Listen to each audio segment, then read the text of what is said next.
think about me like I think of you. Wonder if you dream the way I do. When you look at clouds, do you see faces as I do? Do you get caught by your own thoughts like I do?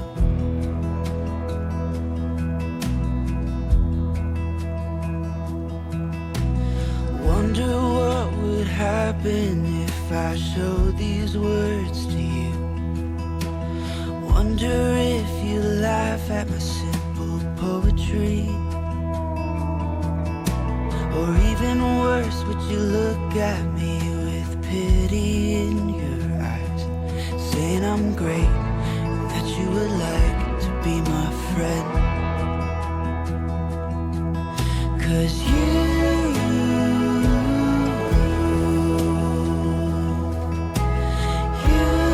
got something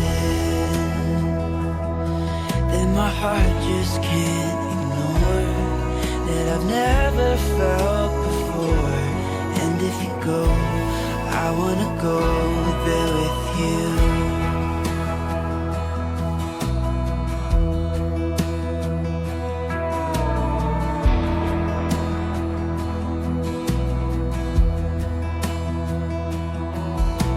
I sometimes see you staring at the shadows on the wall.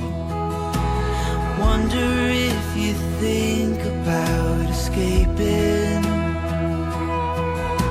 Or do you like the way the sun is dancing in the fall? Maybe you find some peace of mind, maybe not.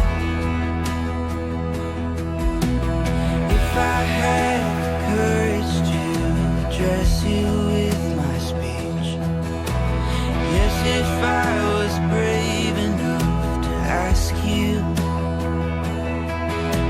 I'd ask you if you'd like to run away somewhere with me, a place where we both don't have to run from ourselves. 'Cause you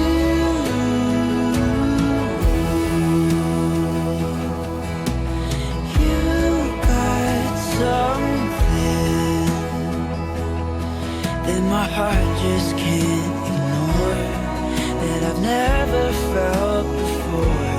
And if you go, I wanna go there with you. And even I know we're not supposed to be as close as I wanna be, but if you go, I wanna go there with you. Yes, if you go, I wanna go there with you.